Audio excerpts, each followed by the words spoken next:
ఎక్కడికి వెళ్ళాడు? మా డాడీ పోలీస్ స్టేషన్లో ఉన్న టీ తాగుతుంటే వ్యాన్ వచ్చి తీసుకెళ్ళిపోయింది మా డాడీని. నిన్న సాయంత్రం 5:30 టైంలో నేను ఫోన్ చేశానండి. నేను పనికి వెళ్ళి వచ్చాను పిల్లల్ని తీసుకొని.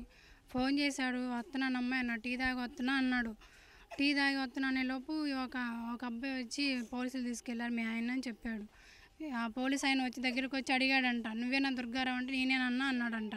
ఎందుకన్నా అనేసరికి ఫోన్ లాక్కొని జీప్లో ఎక్కుని తోసేశాడంట. అసలు మరి దేనికి మాకు తెలియాలి కదండి, అట్లా తీసుకెళ్ళిపోవడమేనా? మరి ఇంటికి వచ్చి మీ ఆయన ఇది చేశాడమ్మా ఇదిగో ప్రూఫ్స్ అని చూపించి తీసుకెళ్ళాలి కదా. నాకైతే తెలియదండి. ఈ రోజు లోపల నా భర్త మాతో మాట్లాడాలి, తీసుకురావాలి. తీసుకురాకపోతే నేనేం చేసుకుంటాను నాకు తెలియదు. నా పిల్లల్ని నేను ఆటోకి వెళ్తేనే, మాకు ఆయన ఆటో నడిపితేనే మా పట్టుకుట్టుకు నడిచేది. ఆయన పనికి వెళ్తేనే.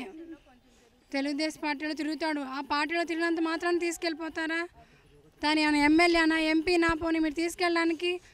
ఒక సాధారణ ఆటో తోలుకునే వ్యక్తి తను. ఇంతవరకు ఒక్క పోలీసులు కానీ ఎవరు కానీ ఏమీ లేదు. మేము ఎక్కడికి వెళ్ళాడో మాకేం తెలియని కూడా తెలియదు. అసలు మేము ఏడ్చుకుంటాం, పిల్లలు చిన్న పిల్లలతోటి ఏడుతున్నాం. తను అసలు నాతో మాట్లాడించాలి. మా ఆయన్ని ఏ ప్రూఫ్ మీద తీసుకెళ్లారో నాకు తెలియాలి. మా మరిది సార్ దుర్గారావు నిన్న ఆటోకి వెళ్ళి వచ్చి ఆటో ఇంటి దగ్గర పెట్టి టీ తాగి వస్తానని వెళ్ళిపోయాడు సార్. వెళ్ళిపోతే ఇద్దరు వచ్చారంట. మా పిల్ల వచ్చి నువ్వేనా వేముల దుర్గారావు అంటే నేనే అని అంటే ఫోన్ లాక్కొని ఆ బండి వ్యాన్ వస్తే ఆయనకు ఫోన్ చేసి వ్యాన్ రప్పించి వ్యాన్లో ఎక్కిచ్చారంట సార్. అంతే సార్. అయినా అక్కడ జరిగినప్పుడు అంతమంది పోలీసులు అంతమంది బాడీ గార్డులు ఉన్నారు.